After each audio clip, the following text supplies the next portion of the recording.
Hey, what's up, guys, and welcome back to this week's episode of the Anonymous Throwdown Podcast. We are joined by the one, the only Evan Filarca. Evan, Woo! thank you for What's joining up, us this week. Thanks for having me, boys. I'm glad to be here. Absolutely. So I do apologize. You might, if my mic quality is shit at any point, or if you hear wind in the background, I'm on a walk because my house is being fumigated because at night there's a cockroach infestation in our kitchen. So that's lovely. Gotta love that. So anyway, that's why if you hear any noise or wind or anything like that, that is why. So Evan, let's talk about the Spidey Squad. How's everything going in your world, and what are you up to, and just how's everything been going in your life? Oh, I'm doing fantastic. Miles Morales was excellent. All the Spidey fans in the community are super pumped that it came out and just loving it both on PS4 and PS5. I'm currently in the struggle of trying to get a PS5 because I was not able to get one at launch, just to see the graphical differences between the remaster and the PlayStation 4 version of the first Spider-Man game. Because, again, if you guys know, I'm not a fan of the new Peter Parker design, but I am willing to give it a chance, and I respect Insomniac's decision to do so. I just heavily disagree with the choice that they made. Other than that, I've just been trying to make videos based off Miles Morales, currently making an update video about the new suits that were included today at the time of this recording, November 22nd, on the PlayStation 4 version of Marvel Spider-Man, with the Amazing Spider-Man 1 movie suit, the Common Rider-based Arachnid Rider suit, and the Armored Advanced suit. So that's really cool that they did that for free. So that's a great, business choice from Insomniac's part. On top of that, just communicating with fans, and hosted a giveaway recently for Miles Morales for a lucky fan, whoever wanted to get the PlayStation 5 version of the game with the remaster bundled attached with it. So I did a giveaway for that. Found an owner who I'm assuming will treat it with care and take care of it as best as possible. So that was fun to do. And more videos for Miles Morales are coming your way from me. There's also been some Avengers news, which hasn't really excited me since that game has kind of dropped off a lot recently. But it's great to see Marvel thrive within the gaming world, and me as a fan just loving every man of it. I couldn't be happier. So what I want to know is, who are these people that you're haters? Okay. I want to understand Yes. the Evan Filarca hater Go on. as a monolithic unit, because who is hating on you? Is it people that used to be a part of the Spidey Squad who now have revolted against you because of your opinions on this John Bubniak, whatever face redesign thing? And also, yeah, I'm just curious, like, who is it? Who are these people that are so mad at you now? Because in the past, I remember before Spider-Man PS4 came out, you guys were like one unified body. You might disagree and say, oh, not so much because of like whatever, this or this YouTuber. Yes, there was always that part of it where some YouTubers would have grifts with you or whatever. But it seems recently that there's been more of a fracture in your side of the community. Is that true? I would say in some aspects, mainly just the sense of the general Spider-Man community. They might even not even know about the Spidey Squad in general, or that we exist as a more tight-bound unit of what I like to call it as a family of fans, because I genuinely believe that that's what it is.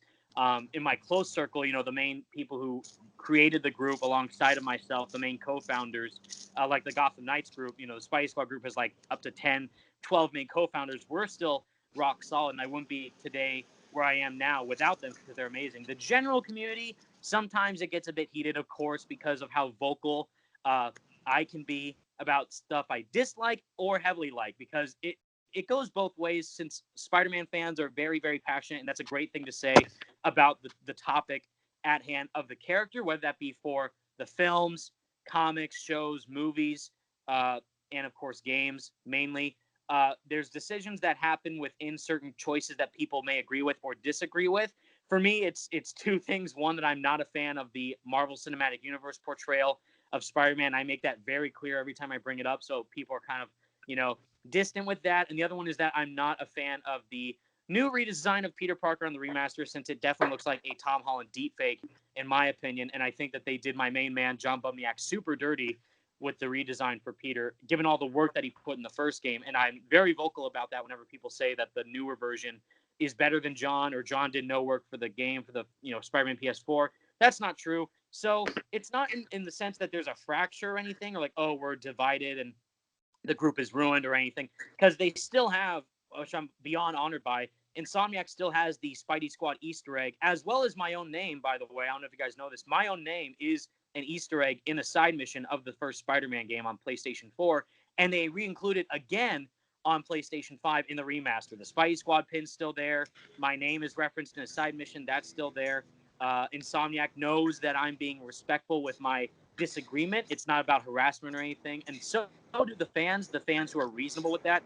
But it does depend on how the viewpoints sometimes askew with the certain subject material that people are dealing with. Since this is a character that a lot of people are attached to, and if they prefer one version of the other, or they have one opinion that may differ from your own, then it gets a bit heated from time to time. But it's just in the best possible way, that it's all from a good place of heart, and that's what matters most. Yeah, I was gonna say, like, when it comes to Insomniac or even the devs I deal with, I'm mutuals with a lot of Rocksteady employees and a lot of WB Games Montreal employees. And what I've found is that they're actually generally very reasonable and very nice people, including the people that I know from Insomniac.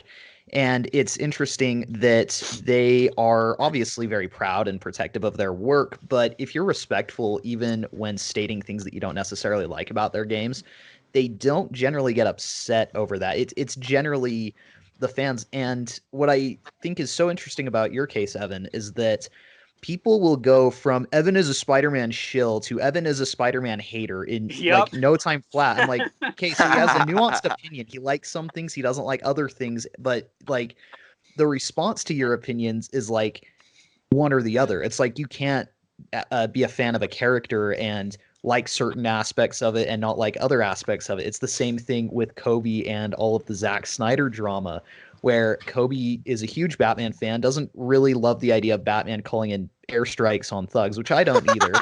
And yet it's like considered, oh, so you're not really a Batman fan because you don't like the 40s offshoot Elseworlds comic where Batman used a gun. That nobody read. By the way, people Right. are exposing the fact that they don't read Batman comics when you allude to a Batman comic book from 1939, because it's like, you didn't read that.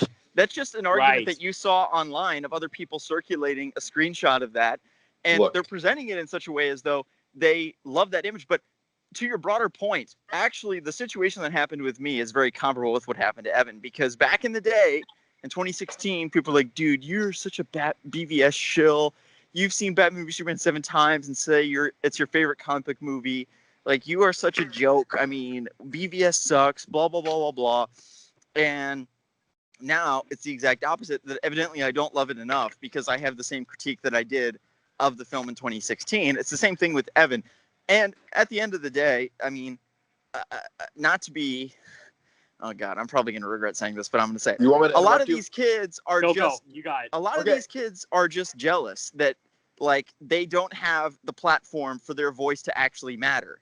Not that again, I mean, I'm not saying that your opinion doesn't matter if you only have 20 Twitter followers, but there's that part of it where if you're in the public sphere and you have actual influence over the dialogue in the community, there is some level of jealousy and resentment. At least I feel amongst some people who are like, I've gotten a lot of comments of like, oh, this nobody YouTuber or this like irrelevant YouTuber, blah, blah, blah. And then you look in their Twitter, they have 7 followers, that type of thing, right? It's like, okay, whatever. Let me say something, because I've had interactions with both the Snyder cult, the cultists, I don't know what to call them, and then of course the side of Twitter that hates Evan for like no reason. But Evan, there are 2 other reasons why, and it's mainly because there's like the of course you don't like the MCU and you don't like Peter Parker's face. Right. People think that you're toxic. I'm sure there's more opinions. But the 2 other ones I know about is like the whole Spidey since you situation. I remember that. Like for some reason, people blame you for that, even though you have no control over that whatsoever until you found out yourself. Mm-hmm. And then the Amazing Lucas situation, even though you didn't know Amazing Lucas would turn into a toxic fuckhead. So I mean, besides like those 2 are like the one other reasons why people think that you are like a bad person for some reason, even though you're not. And then like they take that and then they try to use like all of that to say that you're a toxic person when you're talking about your opinion. it's really weird. I don't know. Most of them are literally under the age of like 17, and it's really weird when I see people try to just like dog on you over, literally. I think the one time I got into like a big argument with people was like when you didn't get a review copy and they're like celebrating and they're just like, yeah, Evan didn't get it because he was pitching. It's just like, well, why does that even fucking matter? Why are you happy that? Because they're jealous. They're jealous exactly. that you got it the last time and they're never going to get a review copy. And then with the Snyder Cultist thing, the funniest thing is that you got attention from not only Snack Snyder, but Jay Olivia or whatever that guy is. That is amazing. That is genuinely incredible. And those two people, both of them interpret dude, that's what I'm Batman, saying. Both of them interpret Batman as killing in The Dark Knight Returns, which is like, what the fuck what are they both talking about? Like, I get. Do you remember your own interpretation about the story, but like in the story, Batman never really kills anybody in that fucking story. Like he would, it just wouldn't make sense. But it's just funny how the Snyder Cultists, they say like, oh, Batman killing's awesome. But like the entire point of BBS is that Batman killing is bad, and they always know we don't understand the movie, but like that's literally what the movie says about it, the character himself. It's so fucking funny. By the end of it, yes, there's it's hypocrisy all around, because if these people were in the position that Evan was in, right, then they wouldn't be saying this. But if those people, like again for Kobe's side, those people would die to fucking get any attention from Zack Snyder. Literally, they would die. They would kill themselves to fucking get They want attention from Zack Snyder. They do. And like the fact that you got attention from like some podcasts, like some random podcast, like that's fucking crazy. That's hype. I just tweeted randomly. Yeah, I know. That's the fucking point. I just tweeted. And then I don't like the fact that he calls in airstrikes on people. That's literally what you said. My favorite argument that people keep bringing up is they're like, it's unreal. They're like, if you think that Batman doesn't kill, that's unrealistic. And that means that you're living in a fantasy world. I'm like, dude, have you watched the movie? Like, have you watched the events that transpire in this film? Like, what about this movie is grounded and realistic? Like,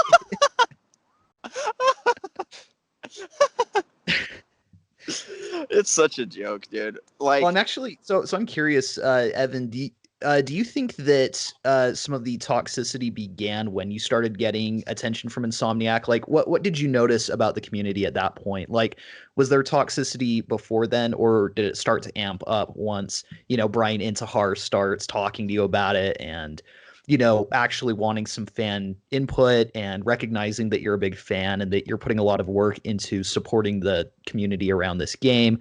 Like, do you think that there was jealousy surrounding that, or do you think that it begins somewhere else? Well, I think like Marcel said, it kind of seemed like it was sourced from those situations, which I do like to not necessarily focus on as much nowadays, but it was a massive learning experience for me personally, only being a content creator for 3 to 4 years now. So I'm still relatively new in the whole spectrum of learning and how to deal with stuff like that. So that's why nowadays, whenever I see people trying to obviously just start stuff just to try and get a rile out of you or something, I just block them instantly. It's not worth your time. And neither anyone out there is listening. Like, if you see someone or hear someone online or see some activity that is obviously just trying to get a reaction out of you, trying to make you, fall up or something, or try and mess up and slip up in some way, just instantly ignore them and just, move on with your day. It's not worth it. But to answer your question, yeah, like it seemed relatively fine from 2018 building up to the release of the game. It was all hype. And then, yeah, of course, during that whole massive shock of a time with, ridiculous Spidey Senses You and Amazing Lucas, which again, I had no knowledge of or control over. It was just one of those crazy situations that happened, but I obviously learned from it and became a better person because of it. That is where people started like kind of, lose interest in some aspect, I would say, in the Spidey Squad community. But the people who know the group personally and know me personally and know what I'm, trying, am all about, just, positivity and just encouraging fans to just be, connecting and be kind and courteous to each other because of the passion that we all share because of this character, is what I like to think that the Spidey Squad still is to this day, and is still seen throughout, online communities and Discord and Twitter in a great way. But yeah, I would think, I guess, because of my quote unquote relationship and connections with Insomniac and the developers specifically there, who I massively respect, but also disagree with whenever they make things that I don't like within their games. I guess it's just because some people see that as they say, I've seen people say this, I'm not trying to, toot my own horn or anything, but they say, oh, Evan, you're one of the biggest voices of the Spider-Man community, so why don't you use your platform for encouragement and positivity, which I do. It's just that if there is something that I genuinely don't like that I see either in a Spider-Man film or a game or whatever that character may be relating to in any form of media, if I don't like an aspect about it, I will make that very clear. But if I do at the same time really like an aspect about it, I will also make that very clear. It's a very, direct relationship that I have with the character of Spider-Man and how he's portrayed in different forms of media. And whether or not the community appreciates that or understands where I'm coming from as a fan, then that is great. But if they don't really understand why I'm being as open and as honest as possible as I'm trying to be, then that might turn them the wrong way, or that might not give them the most genuine impression that they're hoping for, because of how abrupt and direct I am about certain things. Like, oh, Homecoming was a fine movie. I just liked how they did things a bit more independently with Civil War for Spider-Man instead of Homecoming, where he seemed a bit too reliant on Iron Man. And then they completely doubled down that on Far From Home, where I gave my review, and that got massively dislike bombed because of how I was tearing the movie apart with my dad. We reviewed it together and just said, oh, this movie's complete and utter garbage. So because of that, people are like, no, this movie's fantastic. Or same thing with the Peter Parker remaster. Like, oh, Evan, you're just being a hater. And the new Peter Parker's great, where you guys said previously, at the same time, they're calling me a shill or a hater. And it's really on that 50-50, chance of how will I be portrayed today? Let's see what Twitter's going on. So it's just a crazy multitude of factors between fans and the perception of how I view the character of Spider-Man and how they view their own favorite representation of Spider-Man as well. And combining that with my own personal opinion and how direct I am when I dislike or like something, it can cause some, traction between the community. But overall, it's all about caring about the character as much as possible. And that's what I like to see from fans, understanding that it's all about honest critiques and genuine feedback about things that we like and dislike. And when they do understand that, it makes it really, all the worthwhile for me as a content creator and as a fan myself to see the community interact in such a great and responsive way. Sometimes it could be better, but for the most part now, I think is really well worth it when you spend time and invest your own personal care and love for this character with other people that love it just as much, if not more than you. Then what I like to see is in the Spidey Squad, just connecting and being kind and courteous to all the fans out there makes it truly a great experience as a whole. Yeah, absolutely. Dude, Twitter is such a fucking awful place. Like, it's getting there. Twitter Sometimes sucks. It's like, yeah, it's a battle for sure.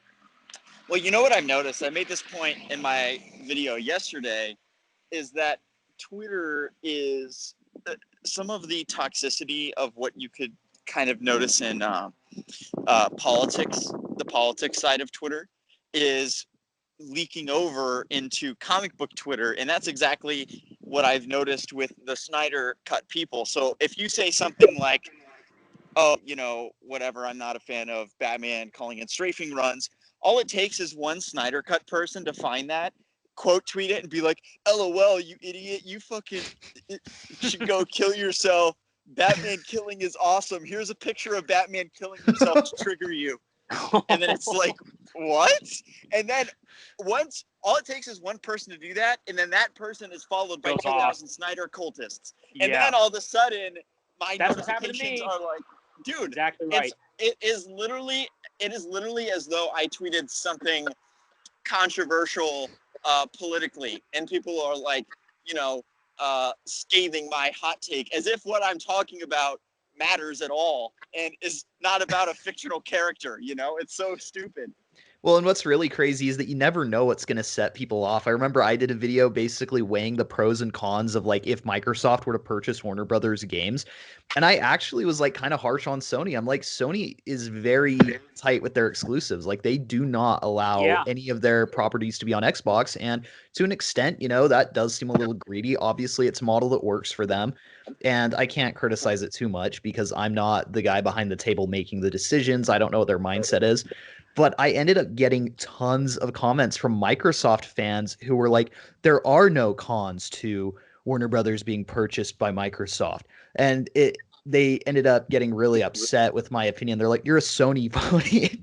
Kobe got a video like that too, where he got all the Sony pony comments. And it's just crazy. It's like, yeah, it's like that with video games. It's like that with comic book characters. And it's like that with consoles. It's super weird. One moment they're with you and the other they're against you. And that's all to portray the narrative that they have in their own mind of what your own opinion is, which makes no sense because they don't know what we are thinking about the actual perspective. Like they don't know how we genuinely feel about whatever opinion we're giving because they're not us. They're only like, oh, so Evan said he hates the new Peter Parker redesign. Therefore, he hates Insomniac. No, I said I hate the new Peter, but I still respect their decision about it. I just heavily disagree with it, but I'm excited about everything else the remaster entails. Where to them, they just want to take whatever the negative aspect is or whatever element that they would see as the most hot take there and make it public. Like, oh, look at what Evan said, you guys. Look at what he did. He, F Insomniac, right? Like, no, it's just about how open and genuine we feel with our thoughts about subject matter. And the crazy cultists out there for Zack Snyder or whatever it is for Spider-Man, if they try and portray that in a negative way when there's nothing negative about it, it's just how we personally feel about something, then there's nothing really to worry about because everyone else who's, not crazy and not, so childish would understand, oh, that's just how Kobe feels about this, the Snyder Cut. That's how Jake feels about, Gotham Knights. That's how Marcel feels about Suicide Squad. That's how you feel about whatever you care about. And I respect that. And that's what people should, start to grasp a bit more, especially with the, current environment we now live in. It's just that's how people think. And that's how I feel about certain topics that may be different from yours. But that's not to diss on your excitement or interest about it. That's just a difference of opinions. And that's all it is. Right. Yeah, opinions are... they're great. I love opinions because on fucking Twitter you can just say whatever you want and nobody really gives a fuck. It's a really shitty place. Kobe's right. I mean, dude, it is just such. It needs to be blown up and destroyed. I mean, it's a failed experiment at this point. And frankly, I highly encourage everybody watch The Social Dilemma. I know it's like the #1 most streamed Netflix release of all time in the first 60 days. So a lot of people have seen it. But for those of you that haven't, the whole premise of it is that, basically these big tech companies are actually, they're not, they don't argue that the big tech companies are evil, but they point out that they are using data and neuroscience and these other things that are really complicated to manipulate you and your brain to be addicted to their service. That's why literally, the algorithm for all these big tech platforms, they're all pretty much the same. It's like, how long are people watching your content? How much are people engaging and commenting? And that's why when somebody says something that is, quote, controversial, end quote, the reason it trends on Twitter is because the algorithm is actually intending for that to happen. Because that's why, the guy in the documentary makes a point of like, YouTube will show you something that's really crazy and you'll click on it because you're like, whoa, what is that? And then they assume that because you clicked on it, they're like, oh, this person wants more of that, right? So that's why the most combative and confrontational and like insane things that create the most controversy are constantly being boosted, and it creates a situation where everybody's brain is just being exposed to this toxicity and insanity. And the reason they do that is because it keeps you on the platform longer. If you keep getting bombarded with these like insane controversies and these insane comments and wild videos and that's part of the reason that so many controversial people are so popular on YouTube and Twitter, because the algorithm actually works in that way in a weird sense, because it's all about the engagement, it's all about the exposure, and it's just a crazy system that we have built for human engagement, in my opinion. You're right, and it goes even further than that, where if you start getting interested in game development, all of a sudden every ad on YouTube is going to be, oh, you can learn how to code a game. And every ad that you see like on Google Chrome is going to be for some game engine that you can download, or if there's a movie that you're interested in buying on Vudu, then all of a sudden you're going to see advertisements for that movie everywhere. And so, yeah, the algorithms really are geared toward finding people's interest. And oftentimes that does go into a lot of the toxic areas. I'm much more inclined to click on a rant video of somebody ranting about something than I would like just some random dude's review.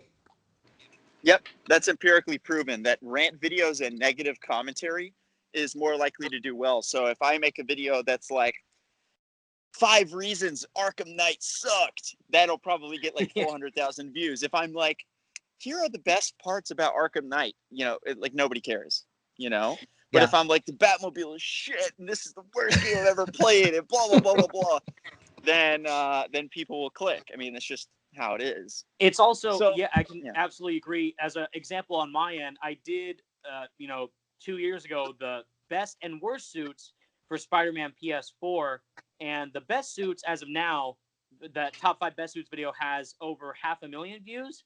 The worst suits video has 1.5 million views. So yeah, it's clear to see. So what we're saying, we're saying is that we're going to title this episode of the podcast "Why We Hate Trash Miles Morales." Why we hate Spider-Man Miles Morales. That'll be the title. Miles Morales is problematic. Yes. We got too many white people in here to do that. Yeah, no, you're right. No, speaking of which, let's quickly go around. What did everyone give Miles? I gave it a 9 out of 10. Same. 8.75. Are you IGN, Kobe? No, I literally did give it like an 8.7, 8.8. I give it a 10. You gave it a 10? It was a banger. It was. I agree. It was a very Marcel, solid. give us your review. I mean, it was great. I don't know. I think it's the best web swinging in any Spider-Man game, and I don't know how any other Spider-Man game is going to be able to go forward without using like the tricks, because holy fuck, that's so much fun. And the combat powers. The Venom powers, yeah. I mean, they're gonna do that. They're gonna do that for Peter in the next game when he gets the fucking symbiote. He's gonna get like all of Miles' Venom boost. I was about to say, because how can we go back to playing regular Spider-Man? Bro, it's gonna be the symbiote. They're gonna use the symbiote to power him way up. I went to go play Spider-Man PS4, and I'm like, why is this? Oh, it's so weird. Like the only thing that really the web swinging has is like, of course it's Spider-Man and it feels great, and like when you're swinging, the motion blur and also the way the camera shakes feels a lot more grounded and realistic in Miles, and that's how they really get you, and that's how they immerse you into that world. But with Miles, you have to focus on the tricks, you have to focus on a lot of shit. I don't know, I'm really like in depth with that web swinging shit. I love doing it. And then I don't know, the story was okay. I finished my second playthrough today, and I like this story. It was still a really good story to me. Overall, I loved it. I thought it was great because everyone is trying to compare it to, of course, what else? Spider-Verse. So when they did this interpretation of Miles and showed him in the first game, that already gives you some connection to the character, and playing as him also helped a lot to get you more, in tune of who Miles is and what he could do in the future games. So then seeing how we get his own game before the official sequel is going to make it even better when the actual sequel arrives. That way we can go back to focusing more on Peter. And like you said, the black suit obviously is going to improve the gameplay mechanics a lot with combat and swinging. That's obviously not confirmed. We don't have any scoops, but I think it's safe to say that is most likely going to happen. And I, as a fan of the black suit, mainly more than like any other representation of Spider-Man, I cannot wait. And I think that Miles did a great job setting it up. And now it'll pay off even further once they have a full game instead of like this standalone spin-off shorter game, but a full-length game with Peter and Miles together with the addition of the black suit and Venom and Green Goblin and Yuri Watanabe as Wraith as well as that character. And spoiler alert for Miles, the Lizard, Dr. Kirk Connors. Yep. That's going to be super hyped to see all of them connect and how the story is going to go forward with all that down the line. I hope they do bring in Miles like a lot more in the next game, and they actually like have like a branching off story for his point, because then they could just like they can really improve on the length of the first game. And I just hope they call this game Spider-Man. You know, I hope it's not like Spider-Man 2. Just fucking say it, Spider-Man. That'd be amazing. Well, what I've kept kind of saying as I've finished Miles is that I really do think that the next Spider-Man game is going to be like the definitive Spider-Man game. And I love the first one, don't get me wrong. Mm-hmm. But this next one, I mean, we're talking Black Suit, we're talking Venom, we're talking Green Goblin, we're talking Spider-Men potentially, Mysterio, Sandman, Lizard, like all of these great pieces and elements. Like this is going to be incredible. And I mean, they could do so many crazy things because Insomniac is following certain plot threads from the comics fairly closely, but it's also very much their own universe. And for all we know, I mean, maybe the first 2/3 of the game you'll play as Peter, and then Peter gets overtaken by the symbiote, and then you have to play as Miles, where you're trying to dissuade him from doing something crazy, and you have to fight him or something. Like they could do so many just incredible things, and I'm really excited to see where they go. I can't wait. And it's so great because this is nothing like the films or the comics or whatever. This is their own take. And it's so wonderful to have them get that freedom to do whatever they want that we've never seen before in any other media for the character. And I truly think that the direction they're going in now is fantastic. And I think that, again, this is my most definitive version of Peter's character in any form of media, besides the comics. And seeing the love and care that they've done for him in such a wonderful way truly just makes me so happy to be a fan of this character and just see how unique and different he can be outside of the source material in a new light that people have never seen him in is just great. And same thing for Miles. You know, most people associate Miles with Into the Spider-Verse, but now there's another interpretation of him that's just as encapsulating that probably wasn't shown before. And I think that people who are associating more with this version of Miles or the Spider-Verse version or whatever, it's just great to have that variety for people to embody themselves in such a great way. And seeing how they're going to continue that even further with maybe Harry as Venom, as what's been teased twice now. You know, a lot of people know Eddie Brock as Venom, but they're clearly, teasing the fact that it looks like Harry's going to be this version of Venom instead. So where can they go with that? How does that relate to Peter and his character? What will the Black Suit do for Peter and the relationships that he has with others and how that affects him on a personal level? So do you guys think they're going to twist it up? Do you think they're going to twist it up and like actually not have Venom in the second game, but instead have Peter have the symbiote and then have Eddie Brock be Venom in the third game?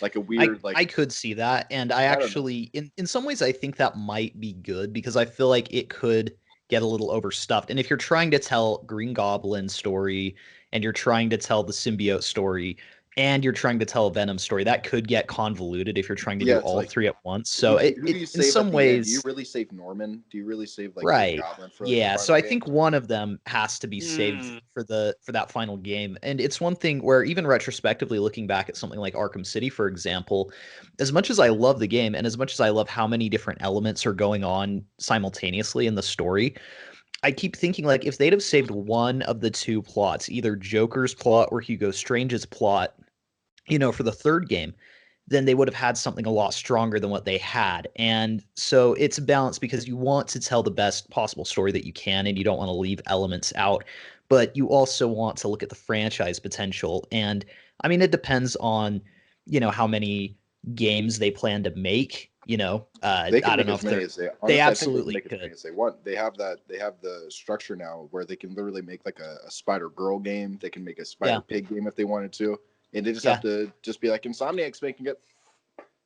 It's true. So it just basically comes down to the plan of longevity. Like when do they want to introduce Carnage? When do they want to introduce, different story beats? What do they want to do in the future with the relationships between Miles and a potential love interest down the line and Peter and MJ? Like it's a lot to think about. And I don't know, maybe it's just because I've been in a screenwriting class all semester. But yeah, like that kind of stuff is really at the forefront when I'm thinking about this sequel of like, yeah, as much as I'd love to have all three of those different plot points in it, I can see why it might be wise to utilize Venom in the third game, kind of do the Harry fake out, and then have it end up being Eddie in the third game or something. Right. Exactly.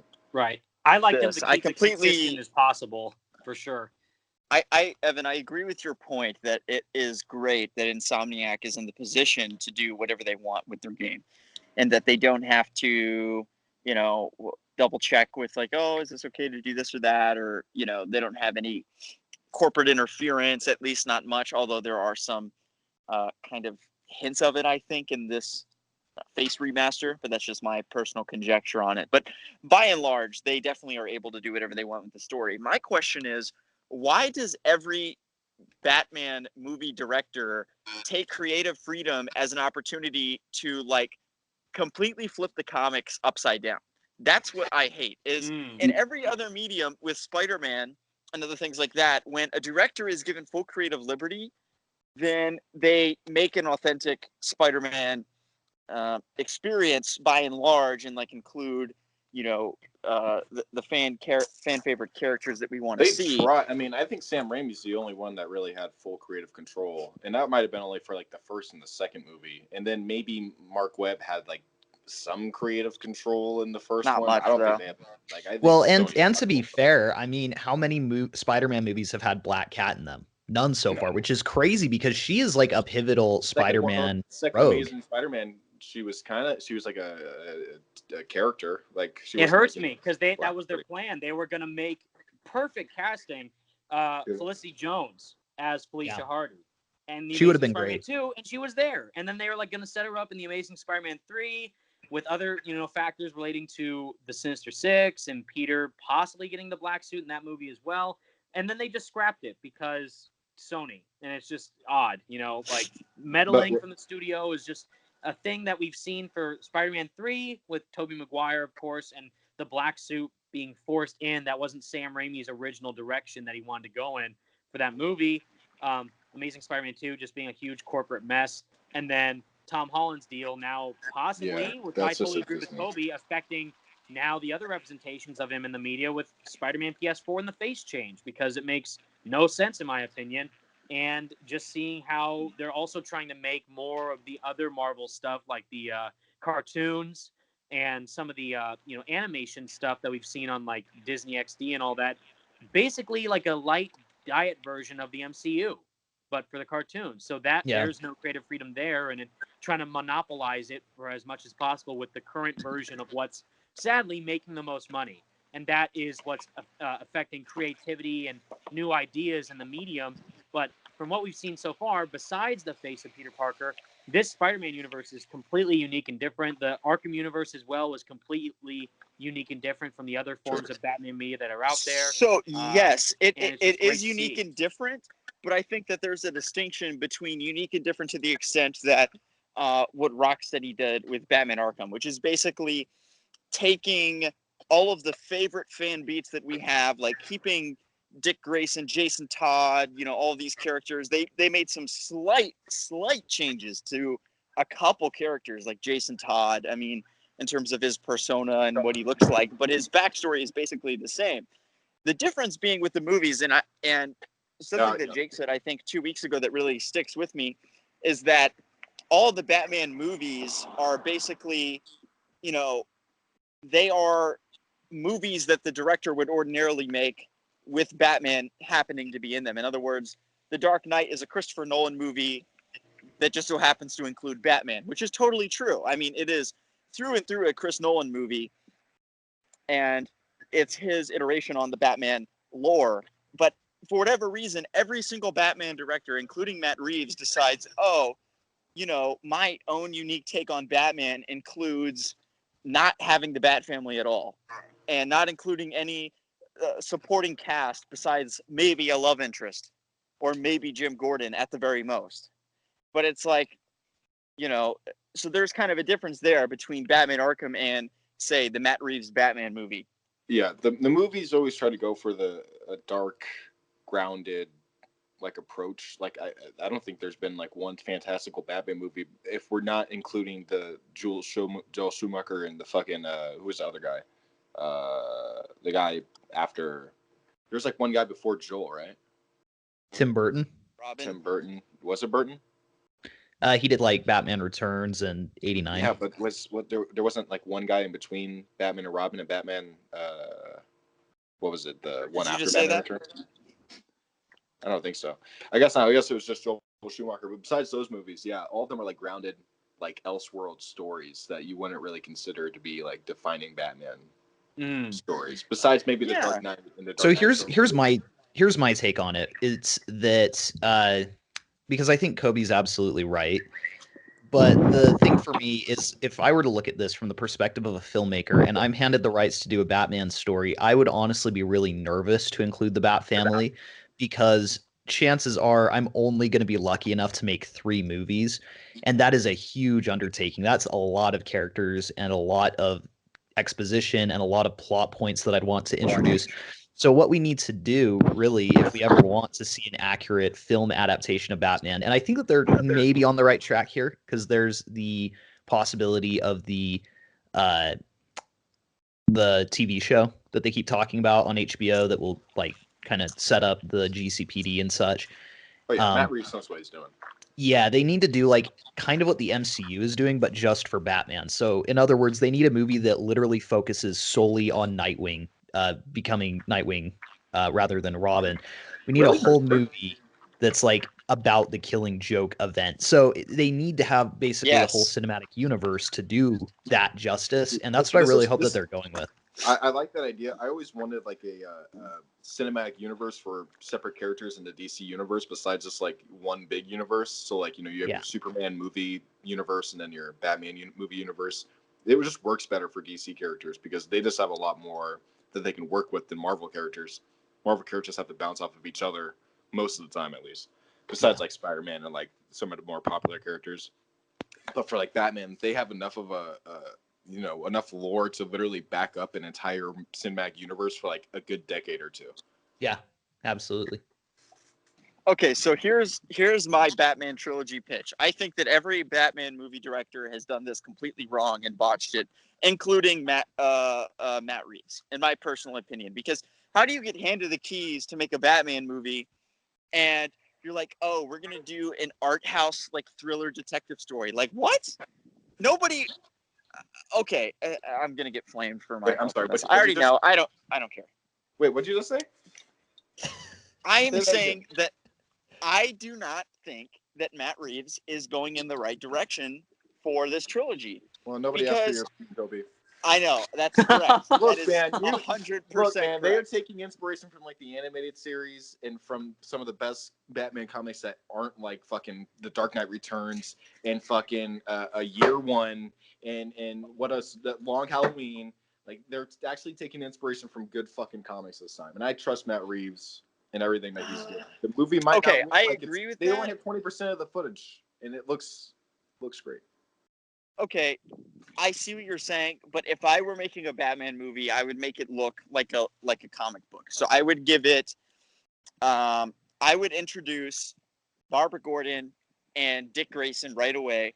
I would basically make it so that in the first act, you know, we start with Batman, who is a couple of years into his prime, and you know, we jump right in from that perspective. So kind of skipping the origin aside from a few flashbacks, I would immediately get Barbara Gordon and Dick Grayson training under Batman and go from there for the first film. Then to the second film, I would do The Killing Joke and do my own interpretation on that and the ramifications of that, extrapolating that into a full movie. And then for the third film, I don't know, you could do Nightfall or something like that. That could be interesting, actually, Nightfall for the end of the trilogy, much like Chris Nolan did, obviously. Kobe, hear me out real quick. What if Jeffrey Wright's Jim Gordon goes home and there's just the only person there is Barbara Gordon in Matt Reeves' movie? If the first scene is Jim Gordon going home from like a crime scene and Barbara Gordon's there, would you start standing up and clapping? Yes, you would. You know it. I'm going to come back to this IMAX in this seat 17 times to relive this moment. Okay, well, technically, Barbara Gordon is also Jim Gordon's wife. So no, we want to get technical. Oh, wait, Barbara Gordon, his wife's name is Barbara. His daughter's name is also Barbara. I'm talking about his daughter, and his wife is dead or some shit. I don't know. Okay. Would I be Plot excited? twist. Yeah, that's what we want. That's what I want. Okay. We've never gotten Barbara Gordon on the big screen ever. But let's wait then. I think Matt Reeves will do that shit. I honestly think he'll do the little shit like that, like the Arkham games, and like, you know how like the fucking first game you see Barbara and Jim like arguing about fucking vigilantism. I think that could be a part of like Matt Reeves' universe. That's at least what I think. I think what Matt Reeves is doing for Batman in the movies is what Rocksteady did for Batman in the video games, and what, you know, Bruce Timm did for Batman in the animated series. At least that's what I see. But well, we're already Batgirl... seeing that with the villains. I mean, this is a very lived-in Gotham. I mean, Penguin's involved. Allegedly, Firefly and Mad Hatter are involved to an extent. Riddler's here. Like, Falcone's here. So it's like they are filling out this world. Ronin, and my guess is that this first film is going to introduce us solely to Bruce Wayne. And my guess is that they probably will set up Dick Grayson. They might set up Barbara Gordon. And then the sequel, they'll really start adding, you know, and they might not do a fully fledged Bat family. So, for example, I don't think they're going to. I think they'll probably introduce Dick Grayson. They might introduce Barbara Gordon. They probably won't do a whole Under the Red Hood story arc. They probably won't do a whole thing with Tim Drake. But I do think that they are going in the Arkham direction, like Marcel was saying, where they really are going to start filling out this world. And I'm honestly really excited. I do think that the trailer looks good. I also do think that it does look like it's going to take a lot of creative liberties as well. They are going more in like the Zodiac direction, where they're trying to make it super real world rather than trying to go all out with the comic bookiness of it. Kind of. I see. Yeah, they're kind of going like the Zodiac, like real detective style. But look, you have you guys seen Planet of the Apes? Have you guys seen the Planet of the Apes trilogy, the new one? Yeah. I've only seen the first one. Okay, well, you have to watch War and Dawn, because those are the only ones that Matt Reeves directed. And those two do Caesar's character so fucking good. Like his character development and his arc from Dawn, where he has to be like this leader of a fracturing group of monkeys. You know, he has to like control that, and then he has to finally go and try to get like revenge for his family's death. Like, it's actually really good. And I think that if, you know, they actually give Matt Reeves a human character that isn't a monkey, I'm sure that he could do just as good. I literally just meant to say that when you speak the plot of that series aloud, it sounds so stupid. Like, it's literally a movie about monkey revenge. Like, what? That's exactly what it is. That's what the third one is. He goes and tries to kill this guy because he kills his family. It's like, damn. What? Who paid to go watch that? But then you watch it and you're like, okay, this is actually really good. I don't know how it's good, but it's good. The CG is good too. I have a feeling that if Matt Reeves does use CG, which I don't even know if he is, all of this looks really practical. There's a moment, there's like behind the scenes footage where Batman's like about to glide off of like a church. So we are going to get like gliding scenes too. And that might be CG and whatever. So, I mean, either way, I think this is going to be a definitive Batman movie and trilogy. And I hope that, you know, the show actually introduces Barbara Gordon too. Like, they could easily do that because it's a show about the GC PD or whatever. And like, if Jim Gordon's in there, then they're going to have to give him a supporting character. Hopefully it's not like a wife. That's all I don't want. Gotham kind of fucked that up. I don't know. Gotham's kind of weird with like that. They just don't. Too. Yeah, no, I agree. I think they just don't include the Bat Family characters enough. Whenever they are included, it's always like an Easter egg. And that's what I hate is like when we see Insomniac, you know, they included Miles as kind of a side character, but then they made an entire game off of him. Dude, I legit rolled my eyes that's the type of shit I want. I legit rolled my eyes in The Dark Knight Rises when she's like, "You should use your real name, Robin." I was like, "Oh Lord, my gosh!" Yeah. I was like, that was awful. My family, dude, my mom and my sister were there, and they looked over at me and like they smiled. I'm like, "That wasn't good. That wasn't good at all." That's not right. Yeah, so kind of. So what interests me, though, is that you're absolutely right, and it seems like Warner Brothers, it doesn't have a vested interest, and the directors don't seem to have like this vested interest in introducing these characters. And yet next year we're getting Gotham Knights, which is a fully fledged AAA game that is from a studio that we have not seen a game from in 8 years, and it's about these 4 characters. So I think that that's interesting, and that could be them testing the waters to see how the reception with these characters is. Dude, what if Gotham Knights comes out and it's a fucking flop and loses money like Avengers?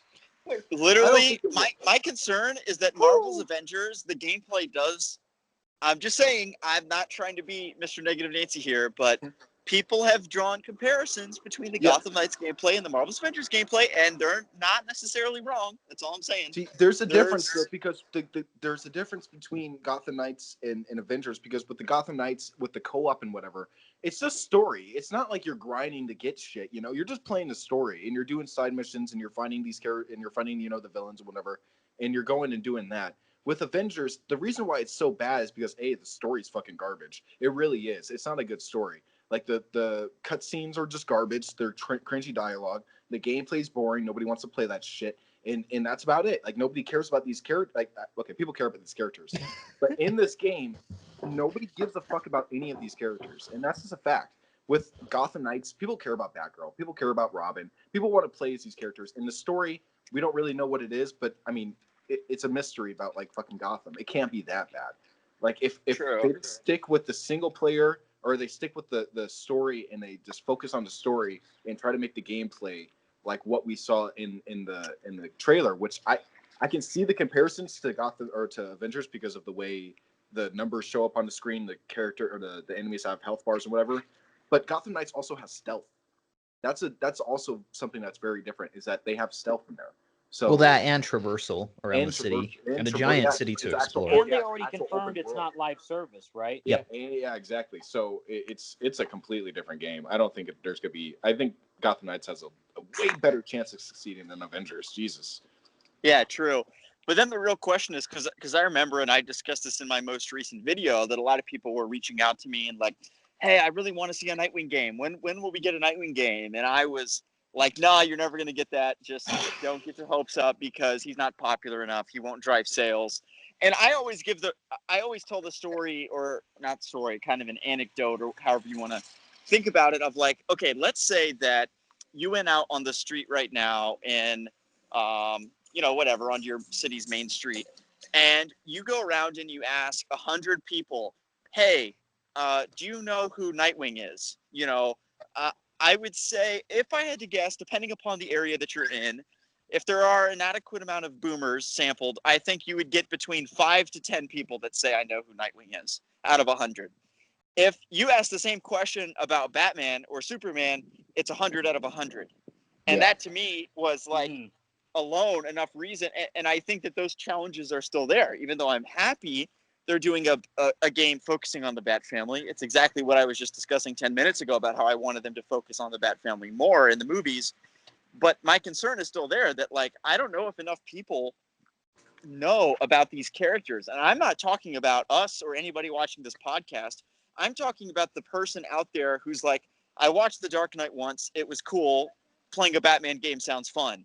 Versus now it's like, wait, who is Nightwing? Who is Red Hood? Who are these people?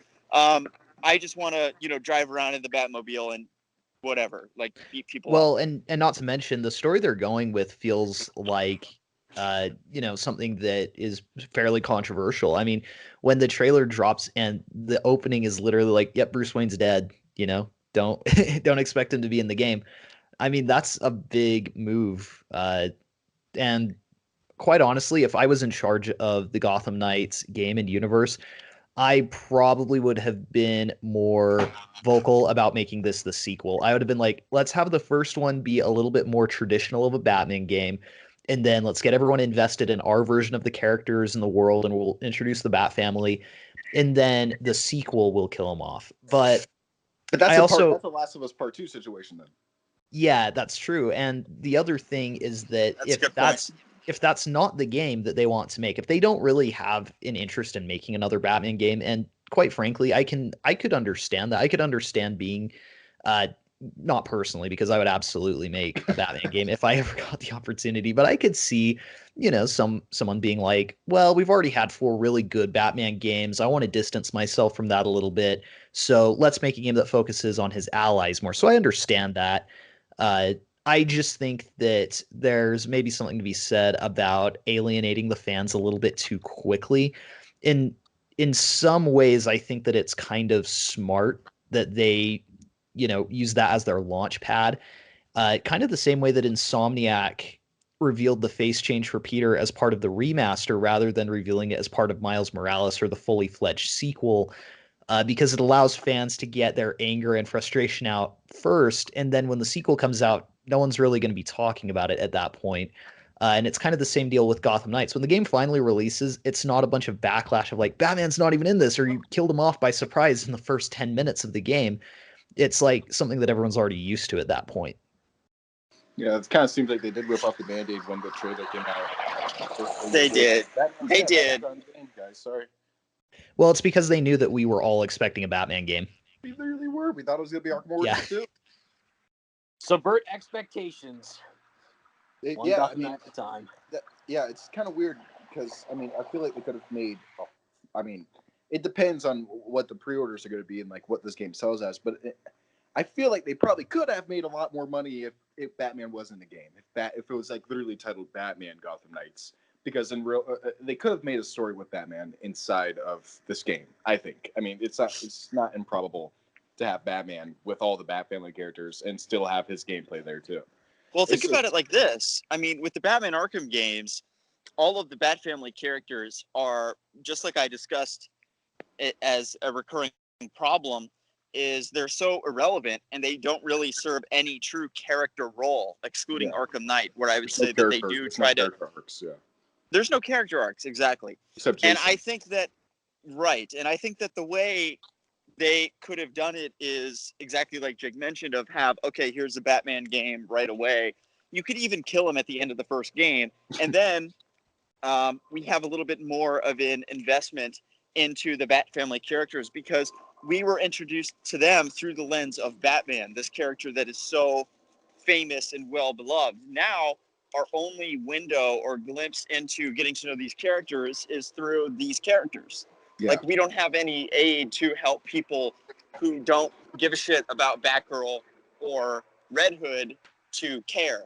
And I know that it's kind of difficult for us to conceive because we're so deep in the world and the fandom, but I'm telling you, if you go out and talk to your parents of like, oh, I'm playing whatever, this new Red Hood Nightwing game. They're like, what the fuck is that? But as soon as you say, oh, I'm playing a new Batman game, they're like, oh, that's cool. Batman's cool. Yeah. It's like, it's just a totally different marketing engine. I think that they are, I don't know. I'm concerned. I'm concerned that the game isn't going to sell well, but we'll see.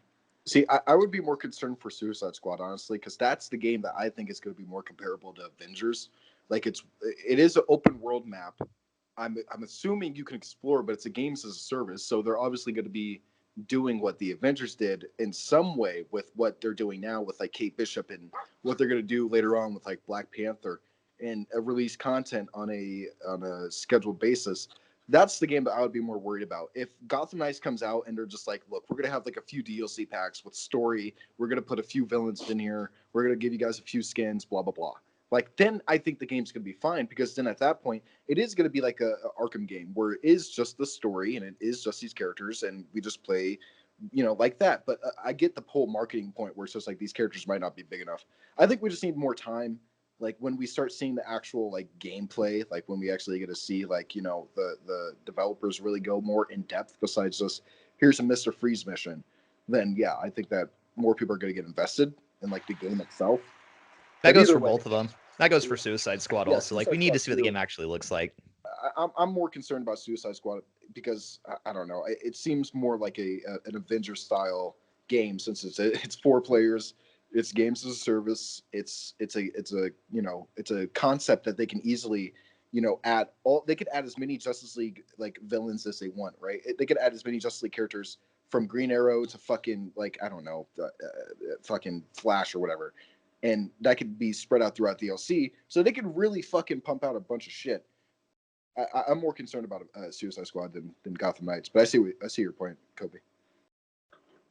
I think that the gameplay in Suicide Squad is going to be so much better than Marvel's Avengers. It's gonna be great. Yeah.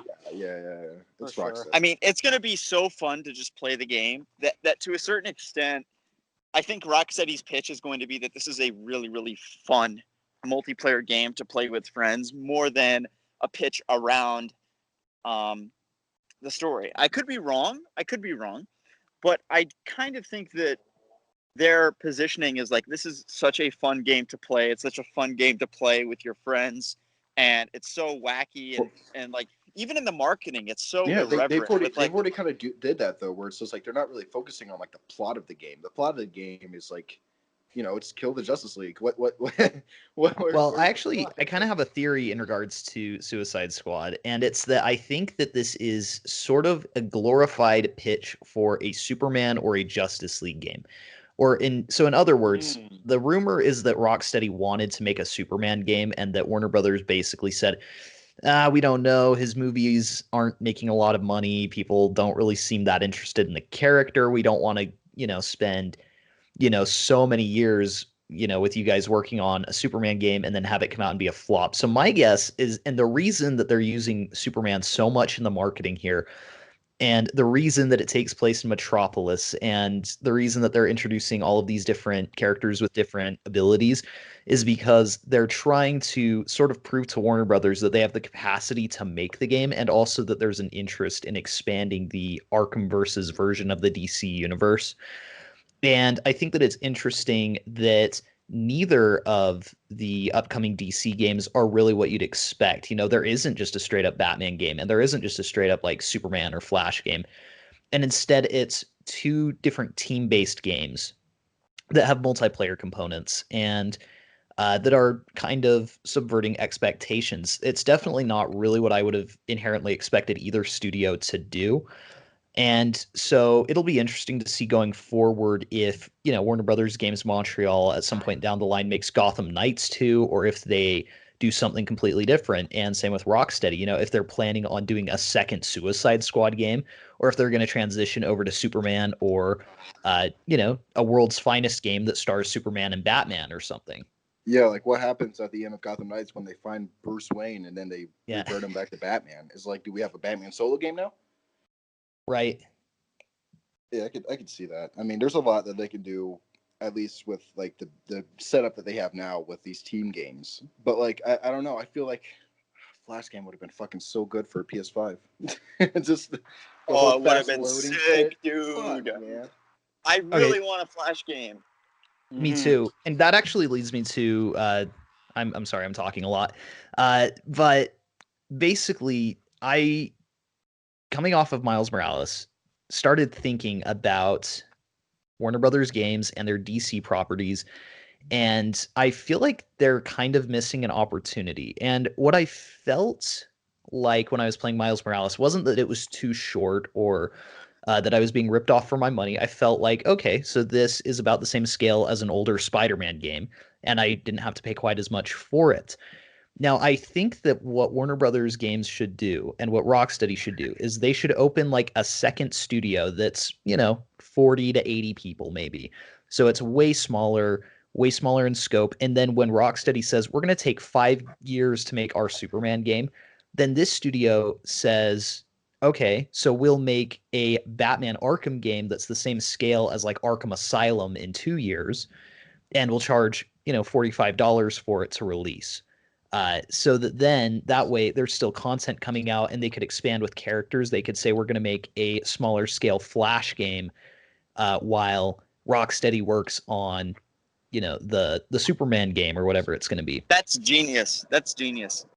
Yeah, and or alternatively, it keeps like Rocksteady's name too. It keeps Rocksteady's name on the games, and it also keeps like everybody happy because, I mean, I thought you were gonna go like a route where they could, you're gonna say like, oh, if they have a Batman game, they could just make like a Nightwing game after it. But instead, they could just make whatever game they really feel like at the time.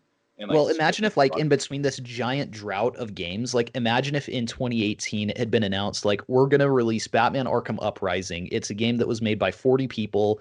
It's the same scope as Arkham City, so it's not nearly as big as like Arkham Knight or the next project. It's going to be $50.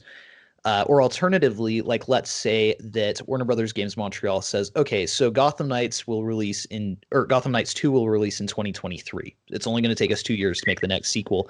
Then what this team could do is instead of making like a shoot off or spin-off game, they could remaster like previous games and just bring them up to date and then keep them relevant. So, Suicide Squad Kill the Justice League Part 2 will release in, 2025. So it's not going to be that long after the first one or something. And so then they go back and do kind of a remaster from the ground up with Arkham City and Arkham Knight and bring those to the PS5. And I just think we're still getting remasters for the Arkham games, bro. Shit. Well, if they, I hated Return to Arkham, but I'm talking, they go through and change every texture of the game. So they bring it up to speed so that it's like the same graphical quality. Oh, they changed Bruce Wayne's face. Though. That's all I no. Yeah. Fuck it. When you see the Bruce Wayne's face in Arkham City is going to be a completely different face from the one in Arkham Knight. It's going to be beautiful. Yeah. Fantastic. Yeah, so I just think that it's kind of a missed opportunity because one thing that we've seen as games have progressed and evolved over the years is that they seem to get longer and longer and longer.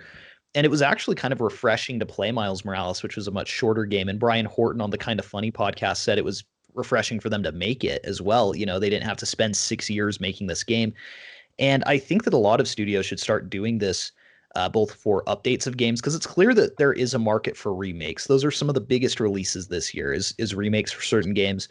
So I think, if they said we're doing, if 2K said we're doing a BioShock remake, it's a smaller team that's working on it, then it allows more people to work. It opens more jobs, and they're clearly products that are profitable. And it also allows some of these spin-off games to release. So like Miles Morales, we could get a shoot-off Arkham game while we wait for Suicide Squad.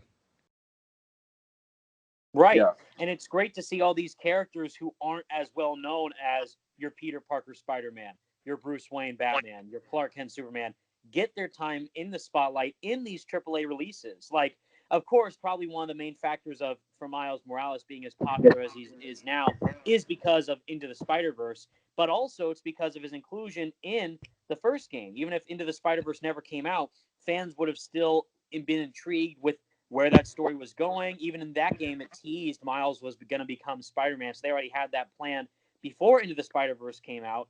But it still shows how, different variations of these heroes or characters that relate to the heroes now getting their time to shine is going to be a different take that I think will pay off for them in the long run. That's why Avengers, one of the reasons why it flopped so hard, is because the marketing wasn't honest for what it was. That's not an Avengers game. That's a Kamala Khan game featuring the Avengers. And that would have been fine with that. However, she's not as well known as a character as the Avengers themselves, where the majority of people know them from these multi-billion-dollar movies. And seeing a completely different version of said team of heroes in a game that is trying to be like a discount version of the films, it didn't really pay off for them at all. And kind of did Kamala Khan a bit of a disservice by kind of shoehorning her in and kind of not as focusing as heavily as they could have on the main campaign, and instead turn it into what would make them the most money with a live service. That's why, at least for Gotham Knights and maybe Suicide Squad, they could focus more on the characters themselves rather than the overall assets of the game and the structure, but just embrace the gameplay through the character. Like that's why Spider-Man PS4 is so good, is because they utilized who Peter Parker is as a hero and as a person and incorporated that into the gameplay with the swinging, how Peter acts as a person, with the dialogue that he speaks in and out of the suit. It showcases the developer's knowledge of the character that they're developing the game for.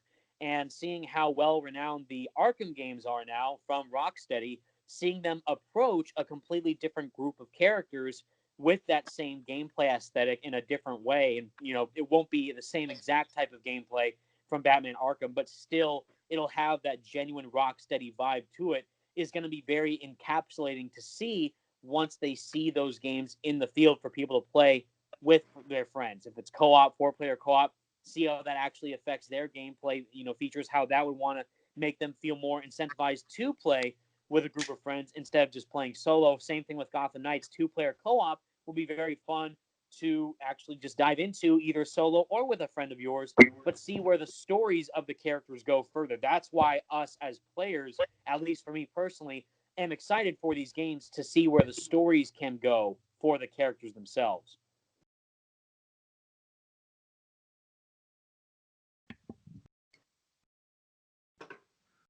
So, what was the next topic that we had on the list? So, if we wanted to, we could discuss things that we either expect to see or hope to see at Game Awards in regards to, or like between Game Awards and E3 2021, since we kind of are coming up to announcement season, or that season where game devs really start trying to show off what we're going to be seeing later in 2021. So we could go on that for a minute if we want. The Last of Us. Gotham Knights are riot. Yeah. Gotham Knights are riot. Will this finally be Last the year? of Us is gonna win Game of the Year. Yep, best game of the year. No, dude. I need Ghost to win. What's gonna win, huh? What is it, huh? Ghost of Tsushima. I need it, Ghost please. of Tsushima wasn't even the game of the month. Oh, I say Last of Us. I say Last of Us too. That's definitely my Give me game. the options. Can somebody read me the options? I only know three. As of right Tsushima. now, I think it was Final Fantasy VII Remake, Last of Us Part 2, Ghost of Tsushima, Hades. Is that another one, I think? I think it was. And another one, which I forget. If Final Fantasy wins, bro. Listen, I liked How Ghost can of a Tsushima. remake win? I liked Ghost of Tsushima. I didn't quite love it. I really wish that I had, but and this is totally my biased opinion because it was super well made. Sucker Punch did such a good job with the world, and from a technological standpoint, it is absolutely Animal gorgeous. Crossing? The particle systems, Yes, dude. but yeah, Last of Us impressed me a little bit more. It resonated with me a little bit more. If it doesn't win Game of the Year, I still think that Ashley Johnson could very easily walk away with Best Performance. Same with Laura Bailey. That's deserved. Same with music. For them, so sure. yeah. It's just for me, personally, I just can't stand that story in The Last of Us 2. I think it does a complete disservice to each character from the first game. Joel deserved it. Much more improved. Graphically, it looks photorealistic almost. Yeah. I just think that, for me, Sucker Punch just knocked it out of the park with Ghost. Visually, narratively. It was a bit cliche at some moments, I will not lie. It was very predictable and obviously expected. But it's still completely enveloped in the samurai way and Japanese culture, and it was really cool to see that in a AAA perspective. And because of that, it was like the highest selling game in Japan when it came out. Don't get me wrong. I definitely played it through in its entirety, and I enjoyed it. It's just when it comes to that one, that's not necessarily one that I felt super motivated to do a lot of the side missions on. I haven't really felt compelled to go back and replay the game. And that's not because it's bad or anything. It's just it didn't quite hit that higher level of some of my favorite games for me. Last of Us 2, to be fair, I don't like it as much as the first one. And that one just barely is in that potentially top 10, top 20 games of all time. But yeah, that one is definitely my game of the year. Look, it's between Ghost of Tsushima, Doom, or The Last of Us. And if it's not any of those, the shocker, the literal out of left field decision is if Animal Crossing wins. If Final Fantasy wins, fine. Will win. But if Animal Crossing fucking wins, bro, there will be riots on every front except Animal Crossing. That community would be happy. They're unproblematic. They probably deserve it more than The Last of Us 2. Fuck, you're right. You're so right. Okay, so everybody's insulting each other except the Animal Crossing community.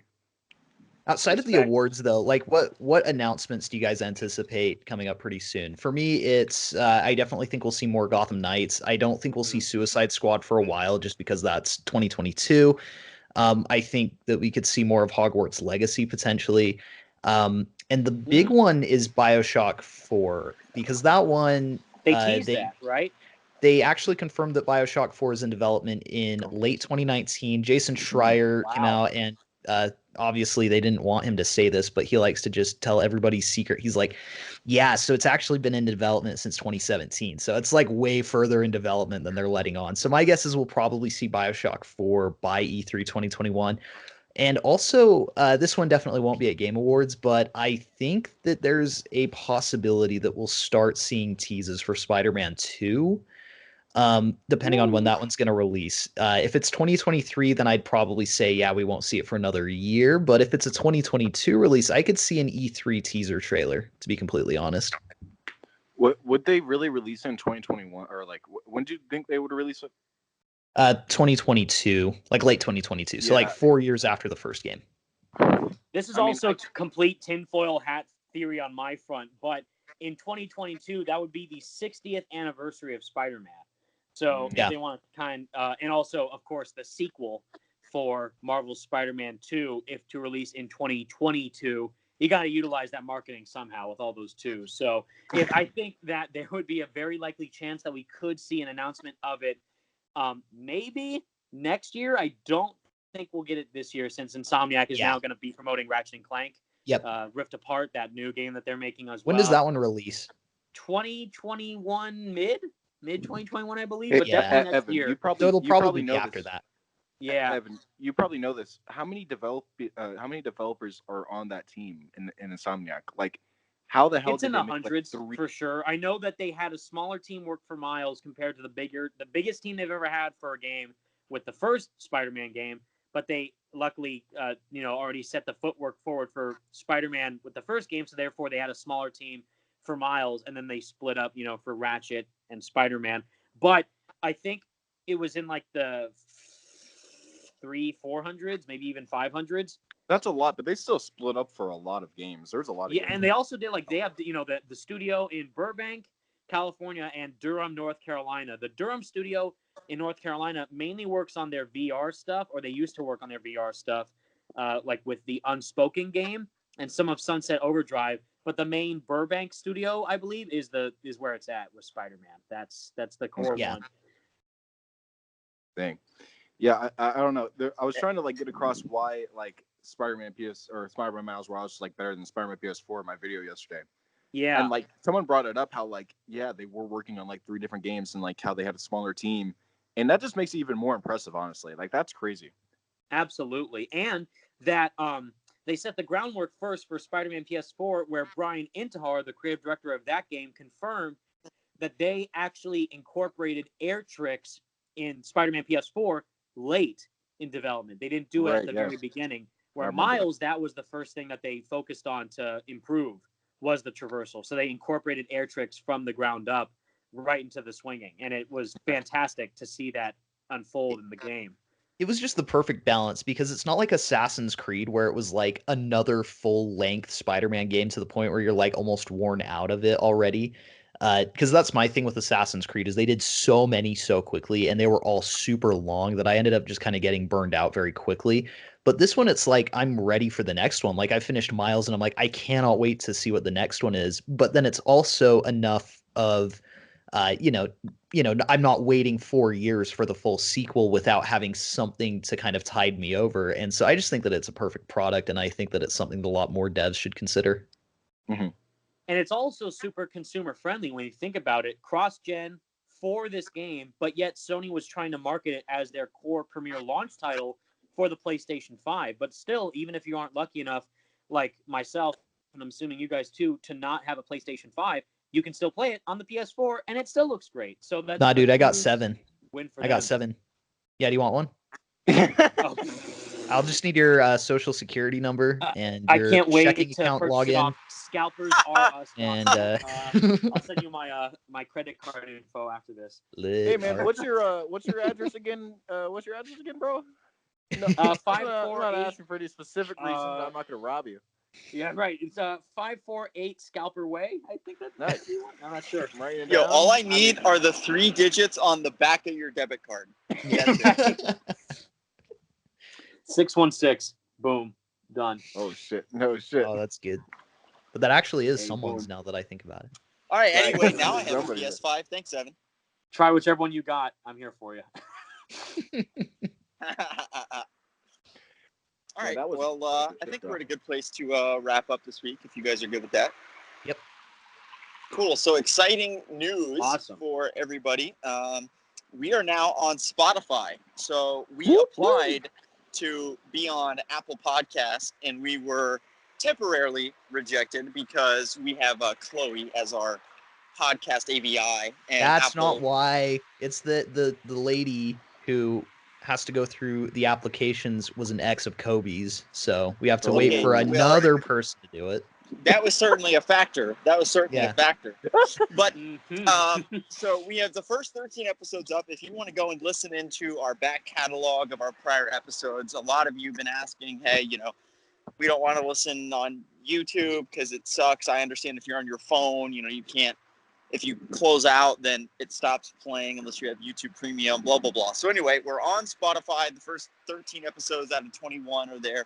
I'm still working on getting our back catalog uploaded. I'm also working on figuring out the situation with Apple Podcasts. But rest assured, we will be fully updated and everything will be, good to go on Spotify and Apple Podcasts very soon. So thank you guys all very much for your support. And we will see you back here next Sunday. Peace out. See you guys. Peace.